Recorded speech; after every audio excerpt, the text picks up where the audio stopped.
God created the heavens and the earth. Now the earth was formless and empty. Darkness was over the surface of the deep, and the Spirit of God was hovering over the waters. And God said, "Let there be light." And there was light. God saw that the light was good, and he separated the light from the darkness. God called the light day, and the darkness he called night. And there was evening, and there was morning, the first day. And God said, "Let there be a vault between the waters that separate water from water." So God made the vault and separated the water under the vault from the water above it. And it was so. God called the vault sky. And there was evening, and there was morning, the second day. And God said, "Let the water under the sky be gathered to one place, and let dry ground appear." And it was so. And God called the dry ground land, and the gathered waters he called seas. And God saw that it was good. Then God said, "Let the land produce vegetation, seed-bearing plants and trees on the land that bear fruit with seed in it, according to their various kinds." And it was so. The land produced vegetation, plants bearing seed according to their kinds, and trees bearing fruit with seed in it, according to their kinds. And God saw that it was good. And there was evening, and there was morning, the third day. And God said, "Let there be lights in the vault of the sky to separate the day from the night, and let them serve as signs to mark sacred times, and days, and years. And let them be lights in the vault of the sky to give light on the earth." And it was so. God made two great lights, the greater light to govern the day, and the lesser light to govern the night. He also made the stars. God set them in the vault of the sky to give light on the earth, to govern the day and the night, and to separate light from darkness. And God saw that it was good. And there was evening, and there was morning, the fourth day. And God said, "Let the water teem with living creatures, and let birds fly above the earth across the vault of the sky." So God created the great creatures of the sea, and every living thing with which the water teems, and that moves about in it, according to their kinds, and every winged bird according to its kind. And God saw that it was good. God blessed them and said, "Be fruitful and increase in number, and fill the water in the seas, and let the birds increase on the earth." And there was evening, and there was morning, the fifth day. And God said, "Let the land produce living creatures according to their kinds, the livestock, the creatures that move along the ground, and the wild animals, each according to its kind." And it was so. God made the wild animals according to their kinds, the livestock according to their kinds, and all the creatures that move along the ground according to their kinds. And God saw that it was good.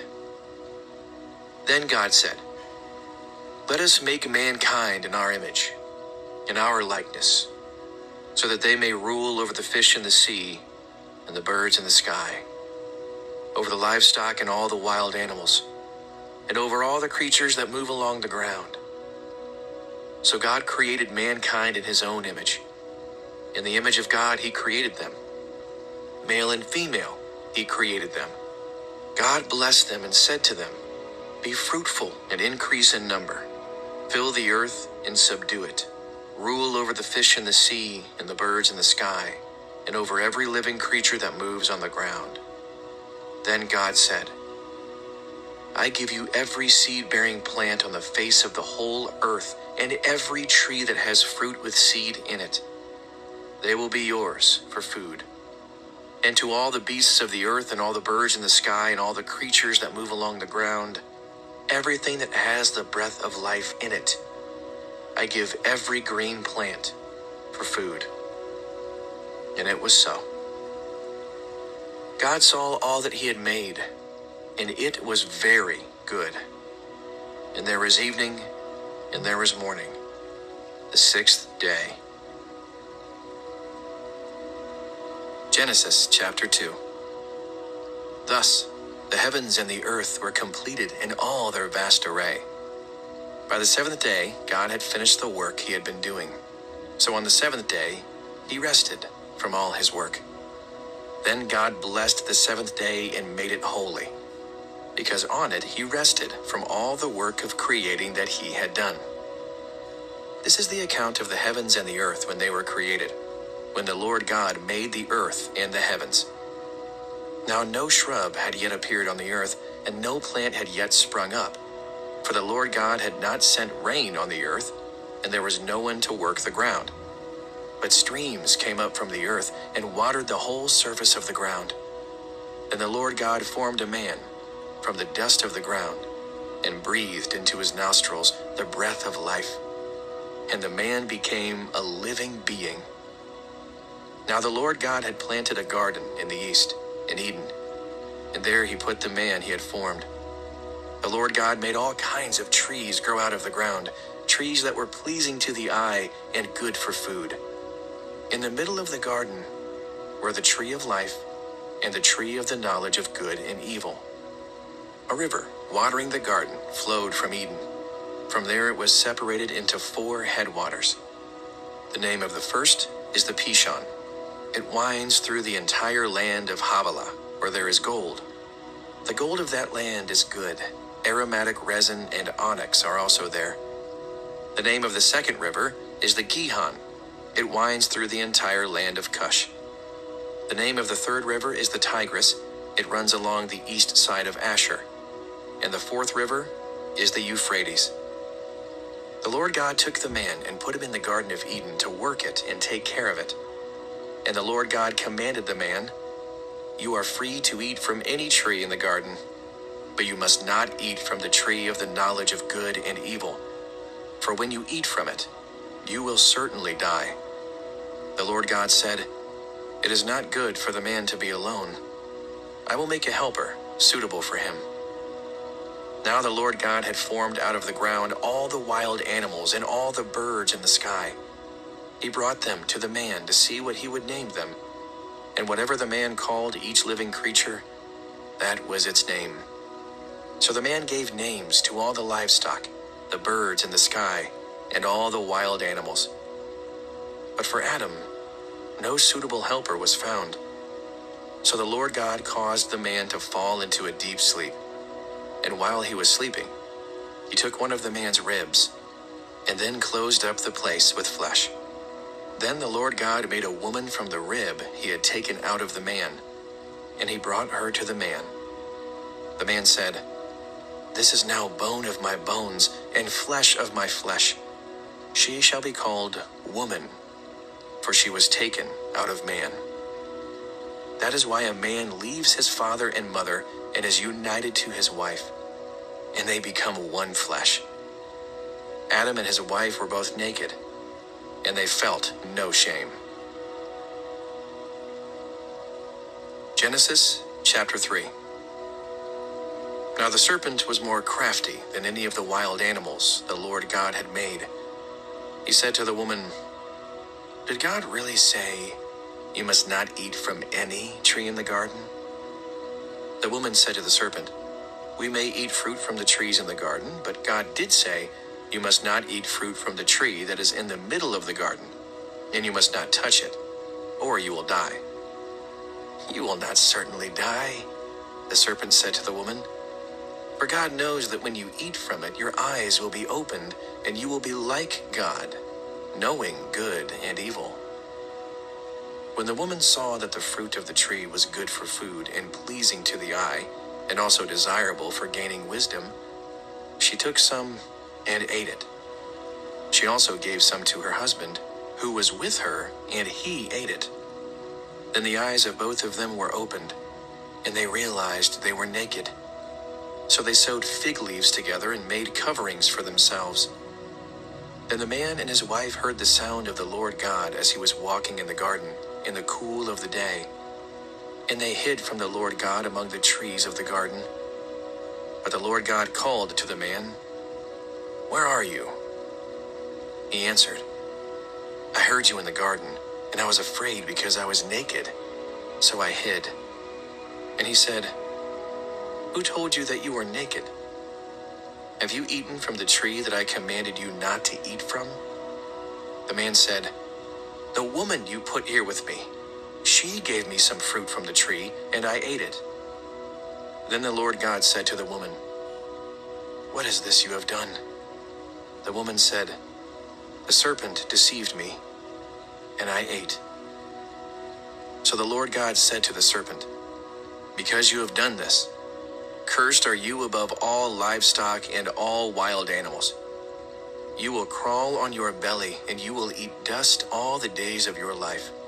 And I will put enmity between you and the woman, and between your offspring and hers. He will crush your head, and you will strike his heel." To the woman he said, "I will make your pains in childbearing very severe. With painful labor you will give birth to children. Your desire will be for your husband, and he will rule over you." To Adam he said, "Because you listened to your wife and ate fruit from the tree about which I commanded you, you must not eat from it. Cursed is the ground because of you. Through painful toil you will eat food from it all the days of your life. It will produce thorns and thistles for you, and you will eat the plants of the field. By the sweat of your brow you will eat your food until you return to the ground, since from it you were taken. For dust you are, and to dust you will return." Adam named his wife Eve because she would become the mother of all the living. The Lord God made garments of skin for Adam and his wife and clothed them. And the Lord God said, "The man has now become like one of us, knowing good and evil. He must not be allowed to reach out his hand and take also from the tree of life and eat and live forever." So the Lord God banished him from the Garden of Eden to work the ground from which he had been taken. After he drove the man out, he placed on the east side of the Garden of Eden cherubim and a flaming sword flashing back and forth to guard the way to the tree of life. Genesis chapter 4. Adam made love to his wife Eve, and she became pregnant and gave birth to Cain. She said, "With the help of the Lord I have brought forth a man." Later she gave birth to his brother Abel. Now Abel kept flocks, and Cain worked the soil. In the course of time, Cain brought some of the fruits of the soil as an offering to the Lord. And Abel also brought an offering, fat portions from some of the firstborn of his flock. The Lord looked with favor on Abel and his offering, but on Cain and his offering he did not look with favor. So Cain was very angry, and his face was downcast. Then the Lord said to Cain, "Why are you angry? Why is your face downcast? If you do what is right, will you not be accepted? But if you do not do what is right, sin is crouching at your door. It desires to have you, but you must rule over it." Now Cain said to his brother Abel, "Let's go out to the field." While they were in the field, Cain attacked his brother Abel and killed him. Then the Lord said to Cain, "Where is your brother Abel?" "I don't know," he replied. "Am I my brother's keeper?" The Lord said, "What have you done? Listen, your brother's blood cries out to me from the ground. Now you are under a curse and driven from the ground, which opened its mouth to receive your brother's blood from your hand. When you work the ground, it will no longer yield its crops for you.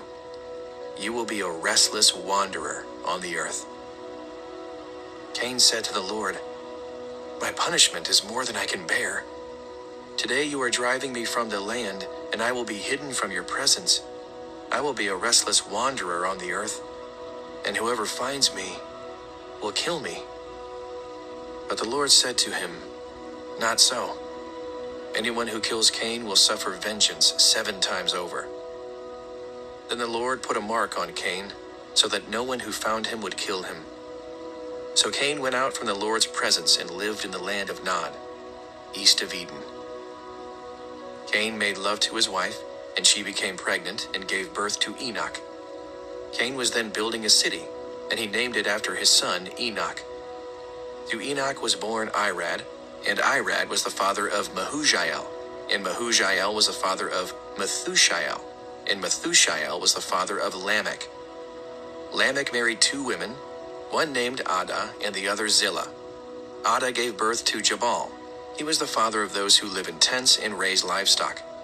His brother's name was Jubal. He was the father of all who play stringed instruments and pipes. Zillah also had a son, Tubal-Cain, who forged all kinds of tools out of bronze and iron. Tubal-Cain's sister was Naamah. Lamech said to his wives, Ada and Zillah, listen to me.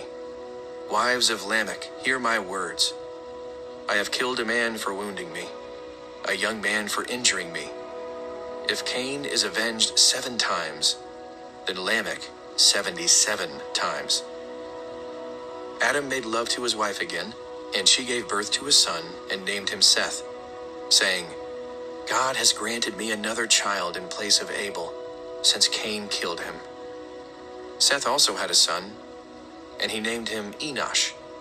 At that time, people began to call on the name of the Lord. Genesis chapter 5. This is the written account of Adam's family line. When God created mankind, he made them in the likeness of God. He created them male and female and blessed them. And he named them mankind when they were created. When Adam had lived 130 years, he had a son in his own likeness, in his own image, and he named him Seth. After Seth was born, Adam lived 800 years and had other sons and daughters. Altogether, Adam lived a total of 930 years, and then he died. When Seth had lived 105 years, he became the father of Enosh. After he became the father of Enosh, Seth lived 807 years and had other sons and daughters. Altogether, Seth lived a total of 912 years, and then he died. When Enosh had lived 90 years, he became the father of Kenan. After he became the father of Kenan, Enosh lived 815 years and had other sons and daughters. Altogether, Enosh lived a total of 905 years, and then he died. When Kenan had lived 70 years, he became the father of Mahalalel. After he became the father of Mahalalel, Kenan lived 840 years and had other sons and daughters. Altogether, Kenan lived a total of 910 years, and then he died. When Mahalalel had lived 65 years, he became the father of Jared. After he became the father of Jared, Mahalalel lived 830 years and had other sons and daughters. Altogether, Mahalalel lived a total of 895 years, and then he died. When Jared had lived 162 years, he became the father of Enoch. After he became the father of Enoch, Jared lived 800 years and had other sons and daughters. Altogether, Jared lived a total of 962 years, and then he died. When Enoch had lived 65 years, he became the father of Methuselah. After he became the father of Methuselah, Enoch walked faithfully with God 300 years and had other sons and daughters. Altogether, Enoch lived a total of 365 years. Enoch walked faithfully with God. Then he was no more, because God took him away. When Methuselah had lived 187 years, he became the father of Lamech. After he became the father of Lamech, Methuselah lived 782 years and had other sons and daughters. Altogether, Methuselah lived a total of 969 years, and then he died. When Lamech had lived 182 years, he had a son. He named him Noah and said, He will comfort us in the labor and painful toil of our hands caused by the ground the Lord has cursed. After Noah was born, Lamech lived 595 years and had other sons and daughters. Altogether, Lamech lived a total of 777 years, and then he died. After Noah was 500 years old, he became the father of Shem, Ham, and Japheth. Genesis chapter 6. When human beings began to increase in number on the earth, and daughters were born to them, the sons of God saw that the daughters of humans were beautiful, and they married any of them they chose. Then the Lord said, My spirit will not contend with humans forever, for they are mortal.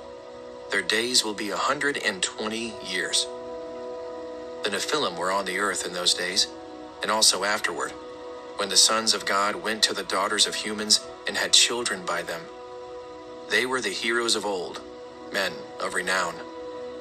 The Lord saw how great the wickedness of the human race had become on the earth, and that every inclination of the thoughts of the human heart was only evil all the time. The Lord regretted that he had made human beings on the earth, and his heart was deeply troubled. So the Lord said, I will wipe from the face of the earth the human race I have created, and with them the animals, the birds, and the creatures that move along the ground. For I regret that I have made them. But Noah found favor in the eyes of the Lord. This is the account of Noah and his family.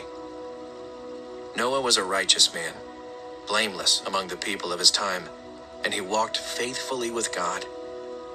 Noah had 3 sons, Shem, Ham, and Japheth. Now the earth was corrupt in God's sight and was full of violence. God saw how corrupt the earth had become, for all the people on earth had corrupted their ways. So God said to Noah, I am going to put an end to all people, for the earth is filled with violence because of them. I am surely going to destroy both them and the earth. So make yourself an ark of cypress wood, make rooms in it, and coat it with pitch inside and out. This is how you are to build it. The ark is to be 300 cubits long, 50 cubits wide, and 30 cubits high. Make a roof for it, leaving below the roof an opening 1 cubit high all around. Put a door in the side of the ark, and make lower, middle, and upper decks.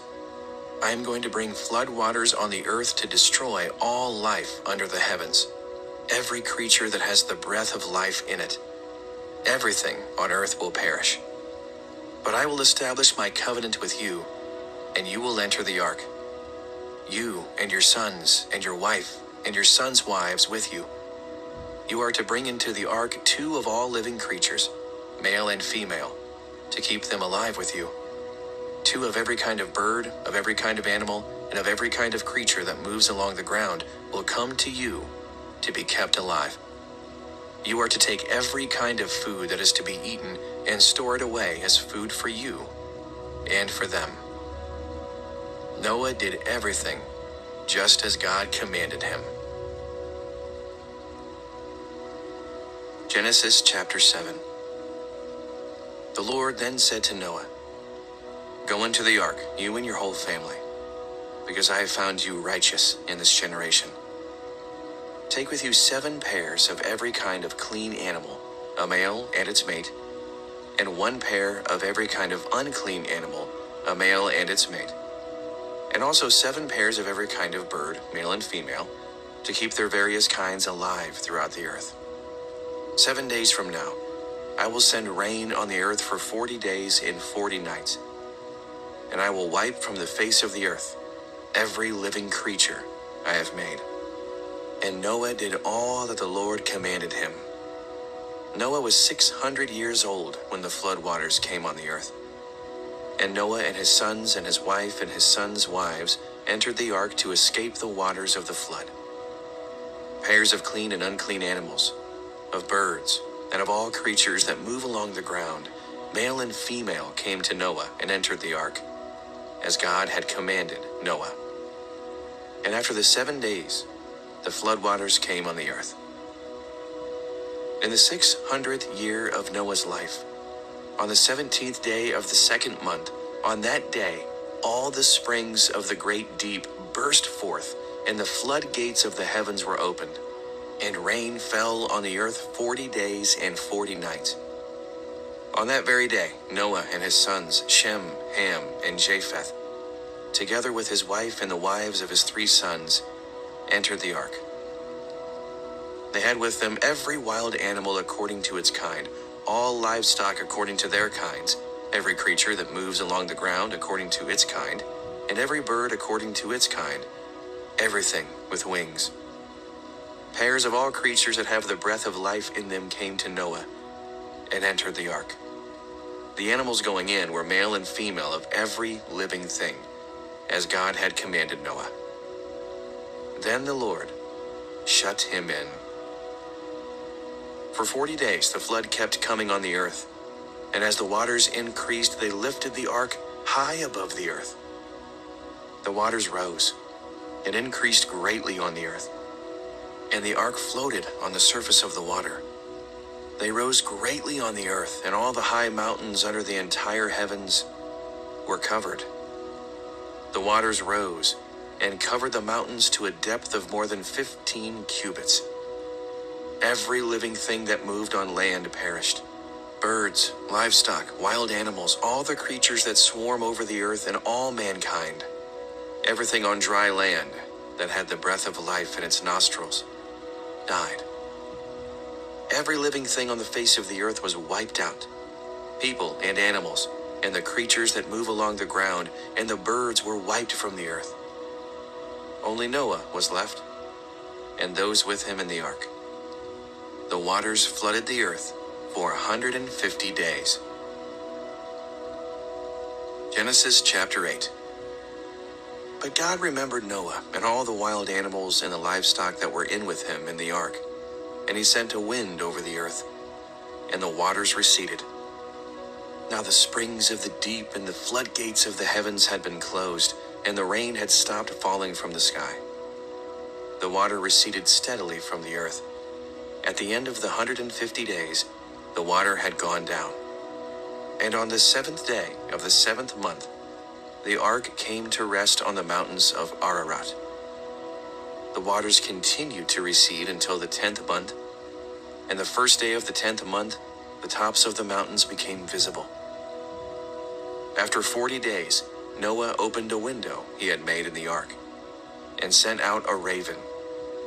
And it kept flying back and forth until the water had dried up from the earth. Then he sent out a dove to see if the water had receded from the surface of the ground. But the dove could find nowhere to perch, because there was water over the surface of the earth. So it returned to Noah in the ark. He reached out his hand and took the dove and brought it back to himself in the ark. He waited 7 more days and again sent out the dove from the ark. When the dove returned to him in the evening, there in its beak was a freshly plucked olive leaf. Then Noah knew that the water had receded from the earth. He waited 7 more days and sent the dove out again. But this time it did not return to him. By the first day of the first month of Noah's 601st year, the water had dried up from the earth. Noah then removed the covering from the ark and saw that the surface of the ground was dry. By the 27th day of the 2nd month, the earth was completely dry. Then God said to Noah, "Come out of the ark, you and your wife and your sons and their wives. Bring out every kind of living creature that is with you, the birds, the animals, and all the creatures that move along the ground, so they can multiply on the earth and be fruitful and increase in number on it." So Noah came out, together with his sons and his wife and his sons' wives.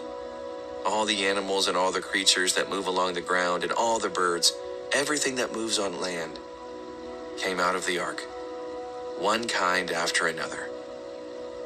Then Noah built an altar to the Lord, and, taking some of all the clean animals and clean birds, he sacrificed burnt offerings on it. The Lord smelled the pleasing aroma and said in his heart, "Never again will I curse the ground because of humans, even though every inclination of the human heart is evil from childhood. And never again will I destroy all living creatures, as I have done. As long as the earth endures, seed time and harvest, cold and heat, summer and winter, day and night, will never cease." Genesis chapter 9. Then God blessed Noah and his sons, saying to them, "Be fruitful and increase in number and fill the earth. The fear and dread of you will fall on all the beasts of the earth, and on all the birds in the sky, on every creature that moves along the ground, and on all the fish in the sea. They are given into your hands. Everything that lives and moves about will be food for you, just as I gave you the green plants. I now give you everything. But you must not eat meat that has its lifeblood still in it, and for your lifeblood I will surely demand an accounting. I will demand an accounting from every animal, and from each human being too. I will demand an accounting for the life of another human being. Whoever sheds human blood, by humans shall their blood be shed. For in the image of God has God made mankind.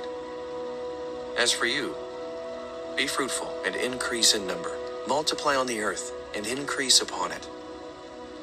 Then God said to Noah and to his sons with him, "I now establish my covenant with you and with your descendants after you, and with every living creature that was with you, the birds, the livestock, and all the wild animals, all those that came out of the ark with you, every living creature on earth.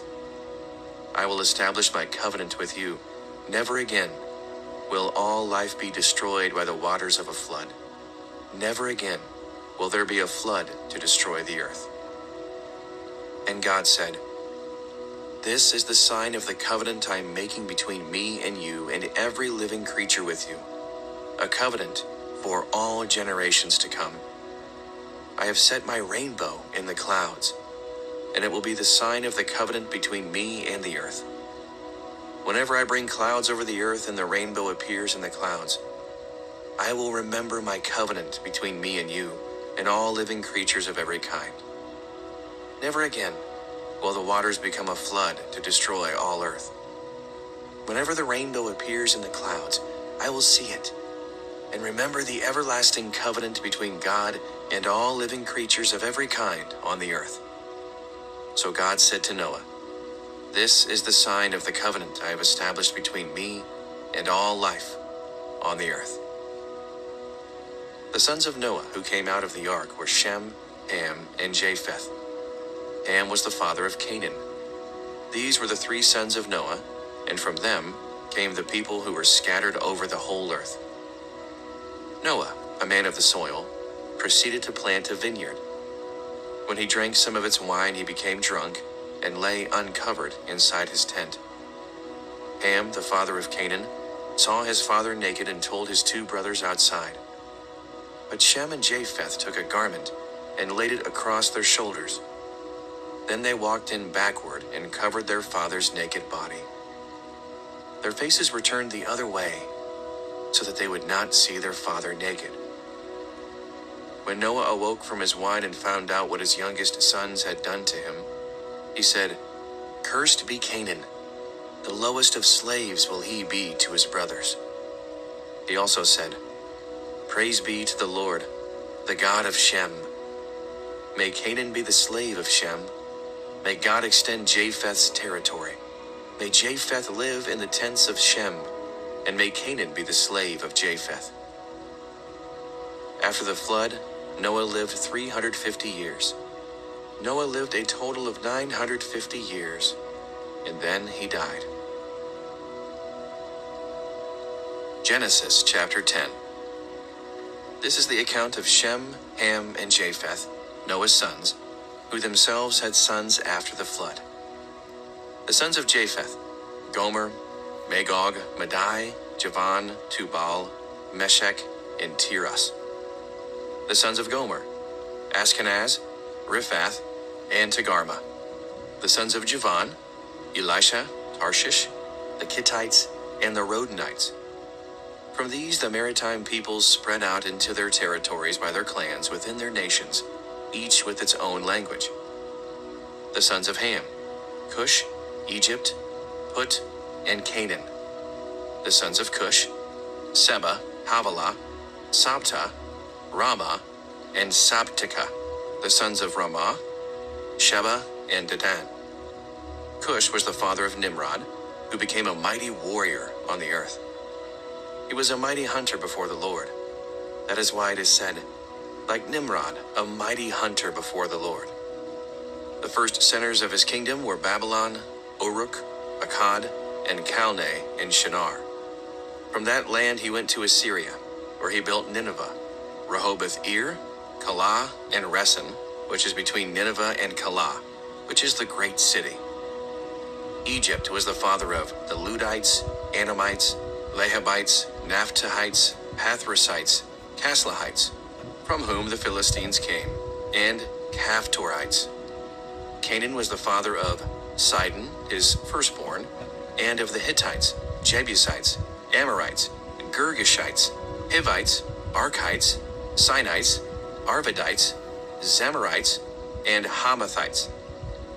Later, the Canaanite clans scattered, and the borders of Canaan reached from Sidon toward Gerar as far as Gaza, and then toward Sodom, Gomorrah, Admah, and Seboim, as far as Lasha. These are the sons of Ham by their clans and languages, and their territories and nations. Sons were also born to Shem, whose older brother was Japheth. Shem was the ancestor of all the sons of Eber. The sons of Shem, Elam, Asher, Arphaxad, Lud, and Aram. The sons of Aram, Uz, Hul, Gether, and Meshech. Arphaxad was the father of Shelah, and Shelah the father of Eber. 2 sons were born to Eber. One was named Peleg, because in his name the earth was divided. His brother was named Joktan. Joktan was the father of Almadad, Sheleth, Hazarmaveth, Jerah, Adoram, Uzal, Diklah, Obal, Abimael, Sheba, Ophir, Havilah, and Jobab. All these were sons of Joktan. The region where they lived stretched from Mesha toward Zephar in the eastern hill country. These are the sons of Shem by their clans and languages, and their territories and nations. These are the clans of Noah's sons, according to their lines of descent, within their nations. From these nations spread out over the earth after the flood. Genesis chapter 11. Now the whole world had one language and a common speech. As people moved eastward, they found a plain in Shinar and settled there. They said to each other, "Come, let's make bricks and bake them thoroughly." They used brick instead of stone, and tar for mortar. Then they said, "Come, let us build ourselves a city with a tower that reaches to the heavens, so that we may make a name for ourselves. Otherwise, we will be scattered over the face of the earth." But the Lord came down to see the city and the tower the people were building. The Lord said, "If as one people speaking the same language they have begun to do this, then nothing they plan to do will be impossible for them. Come, let us go down and confuse their language, so they will not understand each other." So the Lord scattered them from there over all the earth, and they stopped building the city. That is why it is called Babel, because there the Lord confused the language of the whole world.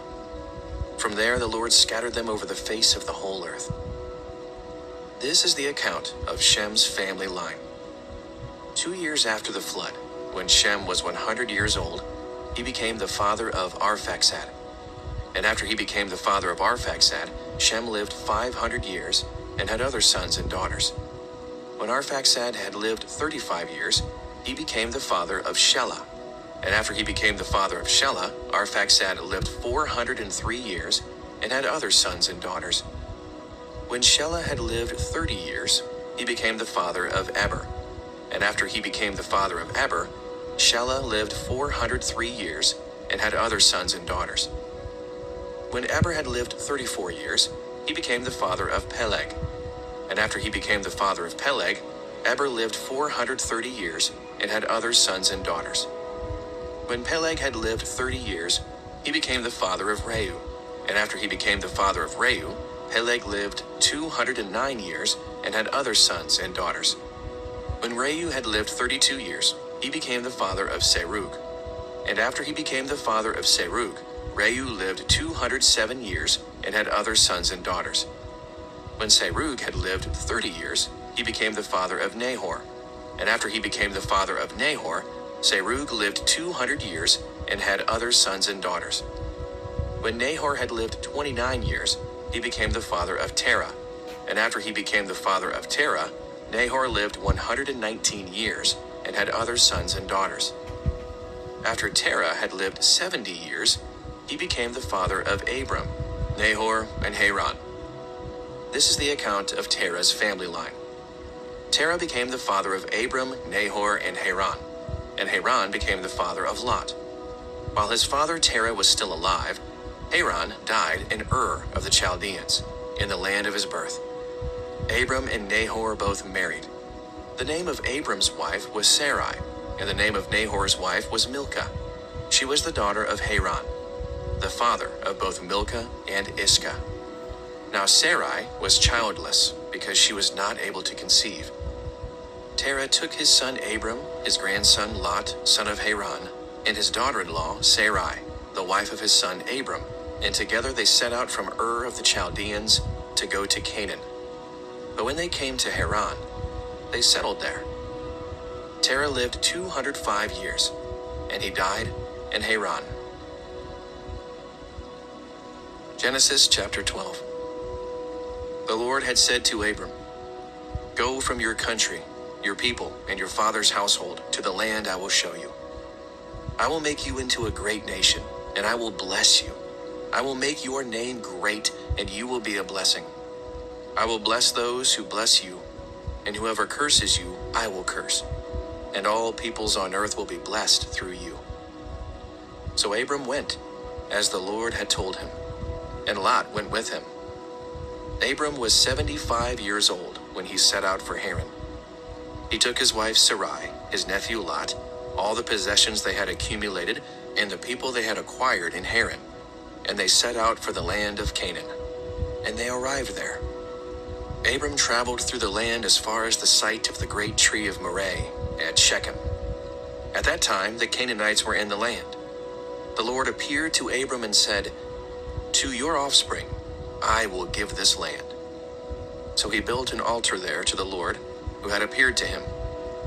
From there he went on toward the hills east of Bethel and pitched his tent, with Bethel on the west and Ai on the east. There he built an altar to the Lord and called on the name of the Lord. Then Abram set out and continued toward the Negev. Now there was a famine in the land, and Abram went down to Egypt to live there for a while, because the famine was severe. As he was about to enter Egypt, he said to his wife Sarai, "I know what a beautiful woman you are. When the Egyptians see you, they will say, 'This is his wife.' Then they will kill me, but will let you live. Say you are my sister, so that I will be treated well for your sake, and my life will be spared because of you." When Abram came to Egypt, the Egyptians saw that Sarai was a very beautiful woman. And when Pharaoh's officials saw her, they praised her to Pharaoh, and she was taken into his palace. He treated Abram well for her sake, and Abram acquired sheep and cattle, male and female donkeys, male and female servants, and camels. But the Lord inflicted serious diseases on Pharaoh and his household because of Abram's wife Sarai. So Pharaoh summoned Abram. "What have you done to me?" he said. "Why didn't you tell me she was your wife? Why did you say she is my sister, so that I took her to be my wife? Now then, here is your wife. Take her and go." Then Pharaoh gave orders about Abram to his men, and they sent him on his way, with his wife and everything he had. Genesis chapter 13. So Abram went up from Egypt to the Negev, with his wife and everything he had, and Lot went with him. Abram had become very wealthy in livestock and in silver and gold. From the Negev, he went from place to place until he came to Bethel, to the place between Bethel and Ai, where his tent had been earlier, and where he had first built an altar. There Abram called on the name of the Lord. Now Lot, who was moving about with Abram, also had flocks and herds and tents, but the land could not support them while they stayed together, for their possessions were so great that they were not able to stay together. and quarreling arose between Abram's herders and Lot's. The Canaanites and Perizzites were also living in the land at that time. So Abram said to Lot, "Let's not have any quarreling between you and me, or between your herders and mine, for we are close relatives. Is not the whole land before you? Let's part company. If you go to the left, I'll go to the right. If you go to the right, I'll go to the left." Lot looked around and saw that the whole plain of the Jordan toward Zoar was well watered, like the garden of the Lord, like the land of Egypt. This was before the Lord destroyed Sodom and Gomorrah. So Lot chose for himself the whole plain of the Jordan and set out toward the east. The two men parted company. Abram lived in the land of Canaan, while Lot lived among the cities of the plain and pitched his tents near Sodom. Now the people of Sodom were wicked and were sinning greatly against the Lord. The Lord said to Abram after Lot had parted from him, "Look around from where you are, to the north and south, to the east and west. All the land that you see I will give to you and your offspring forever. I will make your offspring like the dust of the earth, so that if anyone could count the dust, then your offspring could be counted. Go, walk through the length and breadth of the land, for I am giving it to you." So Abram went to live near the great trees of Mamre at Hebron, where he pitched his tents. There he built an altar to the Lord. Genesis chapter 14. At the time when Amraphel was king of Shinar, Arioch king of Elasar, Kedorlaomer king of Elam, and Tidal king of Goyim, these kings went to war against Berah king of Sodom, Birsha king of Gomorrah, Shinab king of Admah, Shemaber king of Zeboim, and the king of Bela, that is Zoar. All these latter kings joined forces in the valley of Siddim, that is the Dead Sea Valley. For 12 years they had been subject to Kedorlaomer, but in the 13th year they rebelled. In the 14th year, Kedorlaomer and the kings allied with him went out and defeated the Rephaites in Ashtaroth Karnaim, the Zuzites in Ham, the Emites in Sheveh Kiriathaim, and the Horites in the hill country of Seir, as far as El Paran near the desert. Then they turned back and went to En Mishpat, that is Kadesh, and they conquered the whole territory of the Amalekites, as well as the Amorites who were living in Hazazon Tamar. Then the king of Sodom, the king of Gomorrah, the king of Admah, the king of Zeboim, and the king of Bela, that is Zoar, marched out and drew up their battle lines in the valley of Siddim against Kedorlaomer, king of Elam, Tidal, king of Goyim, Amraphel, king of Shinar, and Arioch, king of Elasar. 4 kings against 5.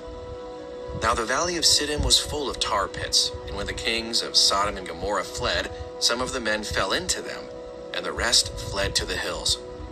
The 4 kings seized all the goods of Sodom and Gomorrah and all their food. Then they went away.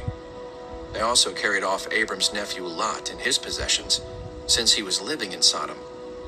A man who had escaped came and reported this to Abram the Hebrew. Now Abram was living near the great trees of Mamre, the Amorite, a brother of Eshcol and Aner, all of whom were allied with Abram. When Abram heard that his relative had been taken captive, he called out the 318 trained men born in his household and went in pursuit as far as Dan. During the night, Abram divided his men to attack them, and he routed them, pursuing them as far as Hobah, north of Damascus. He recovered all the goods and brought back his relative Lot and his possessions, together with the women and the other people. After Abram returned from defeating Kedorlaomer and the kings allied with him, the king of Sodom came out to meet him in the valley of Sheveh, that is, the king's valley. Then Melchizedek, king of Salem, brought out bread and wine. He was priest of God Most High, and he blessed Abram, saying, "Blessed be Abram by God Most High, creator of heaven and earth, and praise be to God Most High, who delivered your enemies into your hand." Then Abram gave him 1/10 of everything. The king of Sodom said to Abram, Give me the people and keep the goods for yourself." But Abram said to the king of Sodom, "With raised hand, I have sworn an oath to the Lord God Most High, creator of heaven and earth, that I will accept nothing belonging to you, not even a thread or the strap of a sandal, so that you will never be able to say, 'I made Abram rich.' I will accept nothing but what my men have eaten, and let the share that belongs to the men who went with me, to Aner, Eshcol, and Mamre, let them have their share." Genesis 15. After this, the word of the Lord came to Abram in a vision. "Do not be afraid, Abram. I am your shield, your very great reward." But Abram said, "Sovereign Lord, what can you give me since I remain childless, and the one who will inherit my estate is Eliezer of Damascus?" And Abram said, "You have given me no children, so a servant in my household will be my heir." Then the word of the Lord came to him, "This man will not be your heir, but a son, who is your own flesh and blood, will be your heir." He took him outside and said, "Look up at the sky and count the stars, if indeed you can count them." Then he said to him, "So shall your offspring be." Abram believed the Lord, and he credited it to him as righteousness.